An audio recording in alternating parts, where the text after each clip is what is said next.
আমরা একটু এই প্রশ্নটার দিকে লক্ষ্য করি। এখানে কি বলা হচ্ছে, একটা 68-year-old একটা ম্যান, সে অনকোলজি ডিপার্টমেন্টে এসেছে। তার প্রবলেমটা কি? তার প্রবলেম হচ্ছে তার একটা disseminated carcinoma of the prostate. তার মানে হচ্ছে তার একটা কার্সিনোমা প্রোস্টেট আছে যেটা মেটাস্ট্যাসিস হয়ে গেছে, এবং বলা হচ্ছে he is being treated with 52.5 microgram buprenorphine patch. তার মানে এটা আসলে তার যে পেইন, সাধারণত দেখা যাচ্ছে যে মেটাস্ট্যাটিক কার্সিনোমা যদি হয়ে যায়, প্রোস্টেট কার্সিনোমার ক্ষেত্রে এটা বোনকে আসলে অ্যাফেক্ট করে, এবং সেখানে পেশেন্টের প্রচণ্ড বোন পেইন থাকে, এবং দেখা যাচ্ছে পেইনটা আসলে অলমোস্ট পুরাটা সময় ধরেই, লাইক 24 ঘন্টাই আসলে থাকে, এবং সেইটাখানে পেইন কমানোর জন্য আসলে আমরা ওপিওয়েড অ্যানালজেসিকগুলা প্যালিয়েটিভ ট্রিটমেন্ট হিসেবে আসলে প্রোভাইড করে থাকি।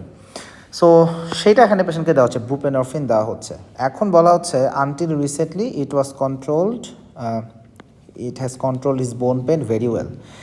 মোর রিসেন্টলি, খুব রিসেন্ট টাইমে দেখা গেছে যে তার কমপ্লেন দিচ্ছে। কি কমপ্লেন? তার পেইন হিপ এখানে আরও বেড়ে গেছে, এবং তার ফাংশনাল স্ট্যাটাসটা ফল করছে, যেহেতু পেইন অনেক বেশি বেড়ে গেছে হিপের এখানে। এখন বলা হচ্ছে যে he wants to continue to be able to attend his garden at home. তার মানে সে তো আসলে পেইনের কারণে তার ফাংশনাল স্ট্যাটাসটা কমে গেছে, বাট সে অ্যাটলিস্ট তার বাসার বারান্দায় বা তার যে গার্ডেন সেখানে যেন সে ওইটুকু যাইতে পারে, এইটুকু আসলে তার চাওয়া। সো প্যালিয়েটিভ ম্যানেজমেন্টে ওইটুকু তার জন্য করে দিতে হবে। এখন আদার সিগনিফিকেন্ট হিস্ট্রি কি? তার ক্রনিক কিডনি ডিজিজ আছে, যেখানে ক্রিয়েটিনিন লেভেল 145 মাইক্রোমোল পার লিটার। তার মানে ডেফিনেটলি ক্রিয়েটিনিন লেভেলটা আসলে বেশি। এখন কোশ্চেন হচ্ছে which of the following measures would be most appropriate to optimize his pain control. তার মানে তার পেইন কন্ট্রোল করার জন্য আমাদের বেটার ম্যানেজমেন্টে আসতে হবে। So what is the option here? এখন এই যে সিনারিওটা আমরা আসলে দেখলাম, এখানে আসলে পেশেন্টের মূল প্রবলেমটা কি? মূল প্রবলেম হচ্ছে তার এখানে কার্সিনোমা আছে, যেটা মেটাস্ট্যাসিস হয়ে গেছে বা বোন মেটাস্ট্যাসিস হয়ে গেছে, এবং সেই জন্য তার সিভিয়ার বোন পেইন হয়। এবং যে কোনো রকম এরকম ধরনের পেশেন্টে আমরা প্যালিয়েশনের জন্য আসলে ওপিওয়েড অ্যানালজেসিক আসলে ইউজ করে থাকি, ওপিওয়েড অ্যানালজেসিক ইউজ করে থাকে। এখন কথা হচ্ছে ওপিওয়েড অ্যানালজেসিক যে আমরা দিই, এখানে কিছু কথা আছে। সেটা কি? ওপিওয়েড অ্যানালজেসিক ম্যাক্সিমাম যা আছে, সবগুলা না বাট ম্যাক্সিমাম যা আছে, তারা আসলে আমাদের রেনাল রুট দিয়ে মেটাবোলাইজড হয়ে এক্সক্রিটেড হয়ে যাচ্ছে, বা রেনাল এক্সক্রিশন হয়, সহজ কথা। সো যে সকল পেশেন্টের ক্রনিক কিডনি ডিজিজ থাকে, সেখানে সমস্যাটা কি? এই ওপিওয়েডের ড্রাগগুলো ঠিকমতো মেটাবোলাইজড হইতে পারে না, মেটাবলিজম কম হয়, ড্রাগের এক্সক্রিশনটা কমে যায়। সো যদি এমন হয় যে ওপিওয়েড অ্যানালজেসিকের মেটাবলিজম কমে গেছে, ড্রাগের এক্সক্রিশন এটা কমে গেছে, ইন দ্যাট কেস সমস্যা হচ্ছে ওপিওয়েড টক্সিসিটি বা ওভারডোজিং হলে যে ফিচারগুলো হয়, বা টক্সিসিটি ডেভেলপ করলে যে ফিচারগুলো সেইটা ডেভেলপ করবে। সো এই কারণে যদি কোনো পেশেন্টের লাইক ক্রনিক কিডনি ডিজিজ থাকে, সেখানে আমরা সেই ওপিওয়েড অ্যানালজেসিকই দিব যেটা কিডনি দিয়ে এক্সক্রিশন হচ্ছে না, বা কিডনিতে মেটাবলিজম হচ্ছে না, আদার কোনো অর্গানে মেটাবলিজম হচ্ছে, স্পেসিফিকভাবে লিভারে মেটাবোলাইজড হয়, এরকম ওপিওয়েড অ্যানালজেসিক এখানে মোর প্রিফারেবল। আচ্ছা, সো এখন আমরা কোশ্চেনে আসি। তাহলে এখন কথা হচ্ছে যে কোন ড্রাগ এখানে অপটিমাইজ হবে। সো এখানে আমাদের অপশন কি কি? একটা অপশন হচ্ছে অ্যামিট্রিপটিলিন অ্যাড করতে বলতেছে।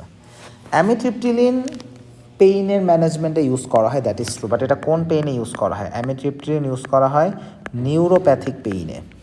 যদি কোনো পেশেন্টের নিউরোপ্যাথিক পেইন থাকে, সেখানে অ্যামিট্রিপটিলিন দেওয়া যাইতে পারে, বা যদি কোনো পেশেন্টের লাইক মাইগ্রেইন থাকে, সেইখানে অ্যামিট্রিপটিলিন দেওয়া যাইতে পারে।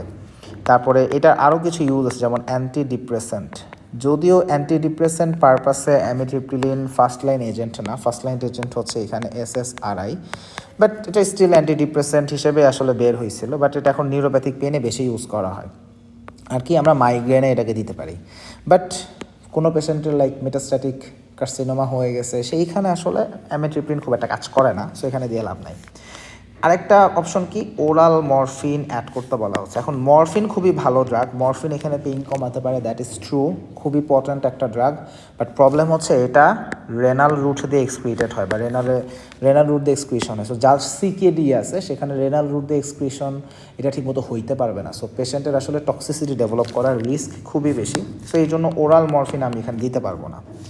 আরেকটা বলছে convert buprenorphine to oral morphine solution. সে একই কথা, আমরা আসলে এটাকে কনভার্ট করি বা অ্যাড করি, দুইটা ক্ষেত্রে সমস্যা হচ্ছে ওরাল মরফিনটা রেনাল রুট দিয়ে মেটাবোলাইজড হবে বা এক্সক্রিটেড হবে, সেটা দিয়ে আসলে আমার এখানে লাভ হবে না, বিকজ টক্সিসিটি ডেভেলপ করার একটা রিস্ক থাকে। আরেকটা বলা হচ্ছে যে বুপেনরফিনটাকে চেঞ্জ করে ইমিডিয়েট রিলিজ অক্সিটোসিনে শিফট করা। আরেকটা বলতেছে convert buprenorphine to modified release oxytocin with additional immediate release oxycodone. তাহলে এখানে আমি আসলে অক্সিকোডন দিচ্ছি, কিন্তু অক্সিকোডনের এখানে একটা মডিফাইড রিলিজ আর একটা ইমিডিয়েট রিলিজ, দুইটা একটা কম্বিনেশন। আর এখানে বলা হচ্ছে শুধু ইমিডিয়েট রিলিজ অক্সিকোডন। সো এখানে কোনটা অ্যান্সার হবে তাহলে? আচ্ছা, প্রথম কথা হচ্ছে অক্সিকোডন নিয়ে একটু বলি। অক্সিকোডনটা লিভারে মেটাবোলাইজড হয়। সো এই ড্রাগের যেহেতু এটা লিভারে মেটাবোলাইজড হয়, রেনাল প্রবলেম যদি থাকে, ক্রনিক কিডনি ডিজিজ যদি থাকে, সেইখানে অক্সিকোডনটা দেওয়া সেফ, টক্সিসিটির কোনো রিস্ক নাই। সো অক্সিকোডন সেখানে আমরা দিতে পারবো। এখন কথা হচ্ছে আমি কি ইমিডিয়েট রিলিজ দিব নাকি ইমিডিয়েট রিলিজ আর মডিফাইড রিলিজের কম্বিনেশন ইউজ করবো? সো এখন কথা হচ্ছে আমাদের মেটাস্ট্যাটিক কার্সিনোমা হয়ে গেছে, বোন পেইন হচ্ছে। এখানে আসলে বোন পেইনটা পেশেন্ট আসলে 24 ঘন্টা ধরেই থাকে। তাহলে আমাকে এখানে এমন একটা ঔষধ দিতে হবে যেটা আসলে তার ফুল টাইম সে সাপোর্ট পাবে। তাহলে 24 ঘন্টা সে একটা ব্যাকআপ পাবে, এরকম কোনো একটা প্রিপারেশন আমাকে দিতে হবে। আবার দেখা যাচ্ছে এই যে আমি একটা পেশেন্টের পেইন কমানোর জন্য যে ওষুধ দিলাম, এটাতে তার ম্যাক্সিমাম টাইম পেইন কম থাকবে, দ্যাট ইজ ট্রু। কিন্তু হঠাৎ হঠাৎ এর মধ্যেও কিন্তু পেশেন্টের একটা পেইনের একটা স্পাইক উঠতে পারে, বা হঠাৎ করে একটা ইমিডিয়েট একটা ব্রেক থ্রু পেইন আসতে পারে। তাহলে এই ব্রেক থ্রু পেইন আসে তখনও কিন্তু আসলে ওই পেইনটাকে কমানোর জন্য আবার ওই মোমেন্টে আমাদেরকে একটা ড্রাগ আসলে দিতে হয়। সো আমরা যদি এই পারসেপশনটা যদি মাথায় রাখি, তাহলে আমাদের এখানে বেস্ট উপায় কি, ব্রেক থ্রু পেইন যেটা, ব্রেক থ্রু পেইন, সেই ব্রেক থ্রু পেইনটাকে ম্যানেজ করার জন্য একটা ইমিডিয়েট রিলিজ অক্সিকোডন দিব। আবার তার রেগুলার মেনটেন্যান্সের জন্য একটা মডিফাইড রিলিজ অক্সিকোডন দিব। তাহলে মডিফাইড রিলিজ অক্সিকোডনে কী করবে, তার দেখা যাচ্ছে যে মোটামুটি তার 24 ঘন্টা যেন সাপোর্ট হয় সেই ব্যবস্থা করবে। আর ইমিডিয়েট রিলিজ অক্সিকোডনটা দেওয়া হবে যে এরপরেও যখন হঠাৎ করে তার যদি ব্যথা ওঠে, হঠাৎ করে ব্যথা উঠলে সেই মোমেন্টে আমি একটা ইমিডিয়েট রিলিজ অক্সিকোডন দিব। কিন্তু আমি যদি জাস্ট ইমিডিয়েট রিলিজ অক্সিকোডন দিই, তাহলে কী হবে, যেই মোমেন্টে আমি ড্রাগটা দিছি সেই মোমেন্টে পেইন কমবে, কিন্তু কয়েক ঘন্টা পরে তার আবার পেইন উঠবে। তাহলে তখন আবার ইমিডিয়েট রিলিজ দিতে হবে, তারপরে কিছুক্ষণ ভালো থাকবে, তারপরে আবার একটু ব্যথা উঠবে, তার আবার দিতে হবে। তাহলে এইটা যদি আমি করি, তাহলে তাকে আমার ড্রাগের ফ্রিকোয়েন্সি অনেক বেশি বাড়াইতে হবে। সো ফ্রিকোয়েন্সি অনেক বেশি বাড়ানোর থেকে মডিফাইড রিলিজ এজেন্ট দেওয়া এবং ব্রেক থ্রু পেনের জন্য তখন ইমিডিয়েট রিলিজ অক্সিকোডন দেওয়া, সেইটা আমাদের জন্য more suitable. So in that case এখানে বেস্ট অপশন হচ্ছে আমাদের convert buprenorphine to modified release oxycodone, because buprenorphine এটা আসলে রেনাল রুট দিয়ে এক্সক্রিশন হয় বা রেনাল রুট দিয়ে মেটাবোলাইজড হয়। সো সিকেডি বা রেনাল ইম্পেয়ারমেন্ট যেহেতু আছে, সেই জন্য বুপেনরফিন না দিয়ে আমি অক্সিকোডন দেবো, এটাই আমার জন্য এখানে বেস্ট অপশন। এবং মডিফাইড রিলিজ এবং ইমিডিয়েট রিলিজ দুইটা এইভাবে রাখা হয় সাধারণত প্যালিয়েটিভ পেইন ম্যানেজমেন্টে। এই মডিফাইড রিলিজ এবং ইমিডিয়েট রিলিজ এই দুইটা জিনিসকে মাথায় রেখে আসলে আমরা সাধারণত প্রেসক্রাইব করে থাকি। So this is the correct answer here. তাহলে আমরা এখন এক্সপ্লেনেশনটা চেক করি। এখানে দেখা যাচ্ছে যে convert buprenorphine to modified release oxycodone and immediate release oxycodone is needed. This is the correct answer here. সবাইকে ধন্যবাদ।